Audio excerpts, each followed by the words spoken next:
Joining me in the room podcast to talk about his huge fight happened at Cage Titan 61 for their lightweight title against Joe Giannetti is Michael Dufort, the Canadian badass. What's up, my man? Pleasure having you on the show, man. How you doing tonight? I'm very good and nice to have me. Thanks to have me. Well, my man, congratulations on a huge, huge fight for us in New England, for the eyes around the country, and propelling your career further with a win here, man. How you feeling about the opportunity and coming into New England to spoil the party? I'm super hyped. I love the city.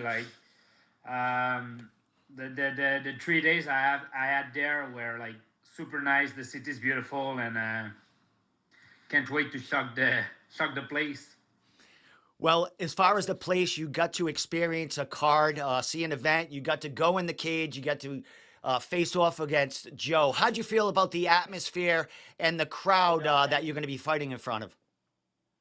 I feel good. Like I said a couple of times, um, when we're in the cage, we're locked like together. We're like the only guy that can save him is the referee, and pretty sure that's going to happen. Like he's going to tap pretty fast, and the referee will have to jump quick.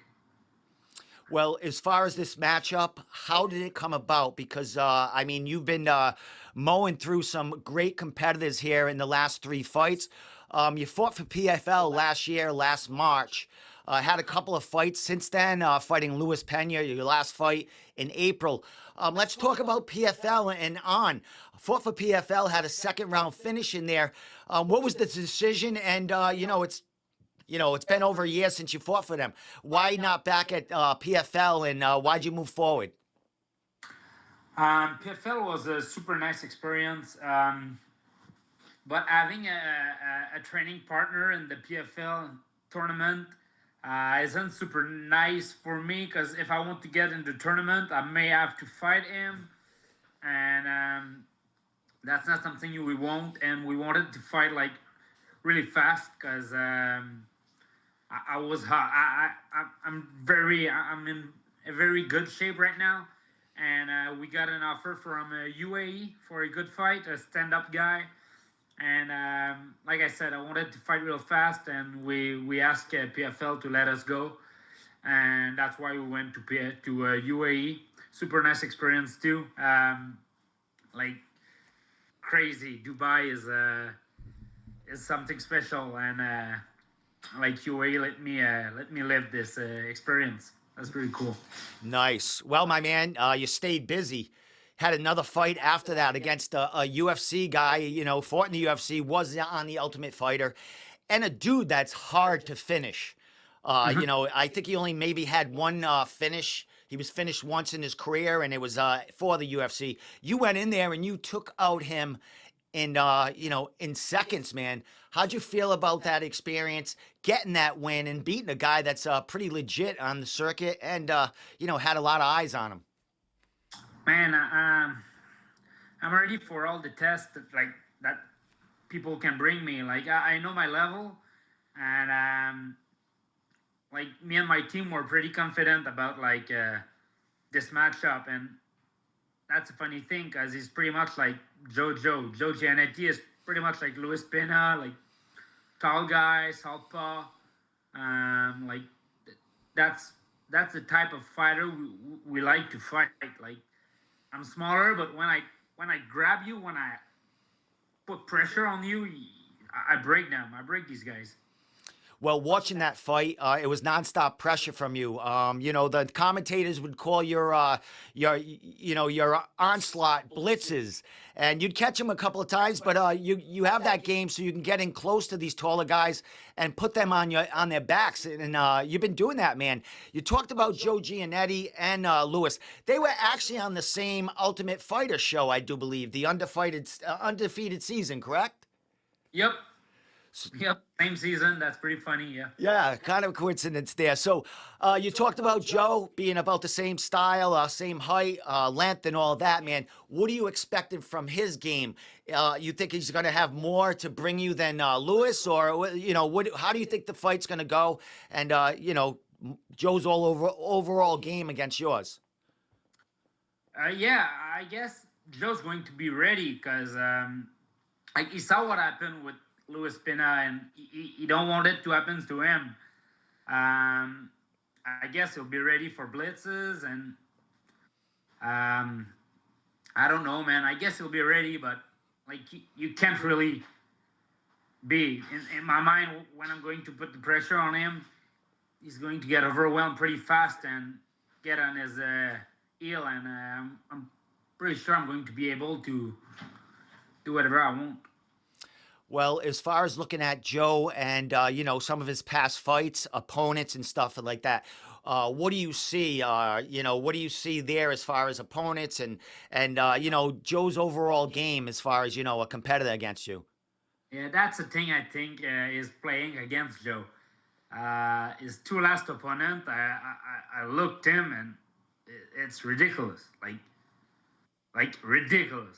Like their topology, it's only losses. Like on their his last opponent and his last 20 fight, I think he won maybe once, and the guy before wasn't better than this. So I'm like, man, that the competition you faced is a real joke because like I faced pretty good competition, and it's going to be a pretty big clash when he's going to face me because I'm not those guys. And his last fight against I don't know his name, but the guy that only had like losses, he didn't even finish this guy. Like that's weird, I guess. But yeah, he's going to play against him because I'm not those guys. Well, as far as your career and Joe's career, you guys have never been finished in your career, Joe or you. Your losses have been all close decision losses. Joe's losses out of the Cage Titans, realm there. He's been a little dominated in, a couple of his fights out of New England, and it mostly looked like it was grappling that kind of, was his downfall. Do you see that the way it's going to go in this fight? Do you think you're just going to beat him up on the feet, take him down, and as you said, do what you want to him? Yeah, pretty much. Like my plan is to like be opportunist and just finish him with whatever he gave me. He will give something.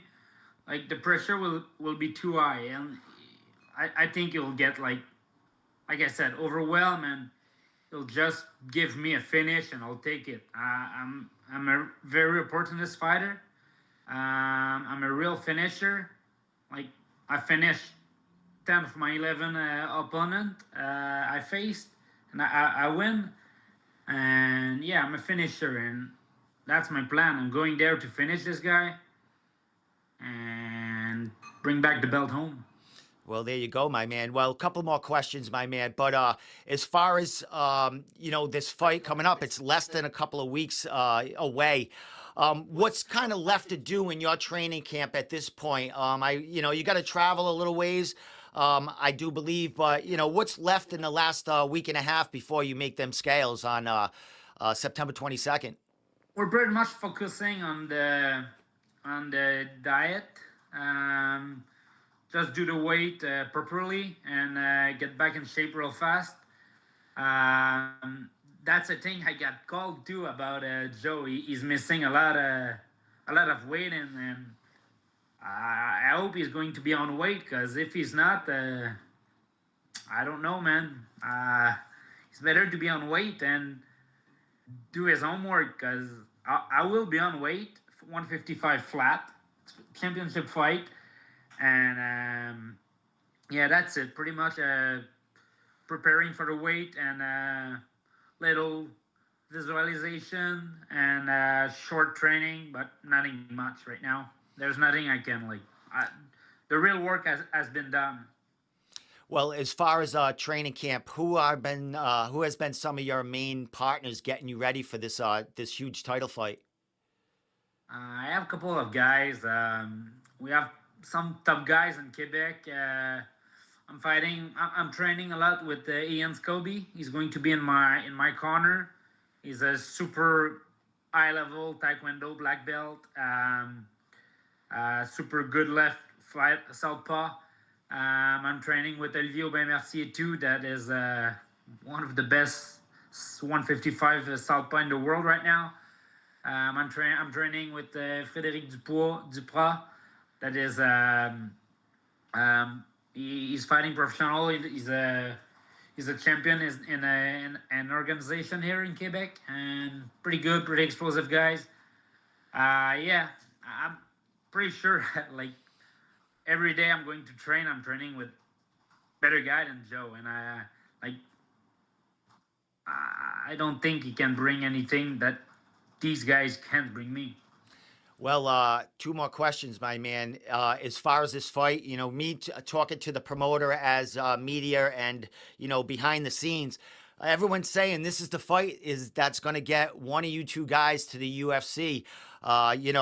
You guys have been doing it on the scene here, finishing people. What's your thoughts on that? Do you think this is the last fight that you need to finish for the UFC to come grab you up? Yeah, yeah, I hope so. Um, I really think, like, I deserve to be in those promotion, either UFC or the PFL tournament to fight for $1 million. I'm at a stage in my life that I want to make money. Like, I want to, I want to win money and, like, be able to live good with the fighting, and that's it. Live my happy life, I guess. Well, last question, Michael, before I let you give your shout out, sponsors, social media, all that good stuff. What should we expect to see from the Canadian Badass September 23rd at Cage Titan 61 fighting for their pro lightweight title? A finish. Good enough. With that said, Michael, social media, thank yous. Anything you want to say before I let you go? And we'll see you in a week and a half, man. New England's excited to see this fight, bro. And congratulations again on a great matchup. Yeah, it's a big fight, man. I hope people are going to enjoy it, and yeah, thanks to everyone that is supporting me. My girlfriend, everyone, like my team, my teammates, like my sponsors. Guys, follow me on Instagram, michaeldufort.mma. Yeah, that's it. That's it. I'm going to give you a good show. I'm going to give you a finish, and that's it. Well, my man, again, congratulations. I can't wait to hear the crowd, hear the lightning going on in there. The roof's going to blow off that place on the 23rd. We'll see you, Michael, and I'll get a word with you after the fight. And man, we'll get your feelings about it, man. But you have a great night, and thank you so much for getting time with me so close to fight night. No, anytime, bro. Thank you. I appreciate it.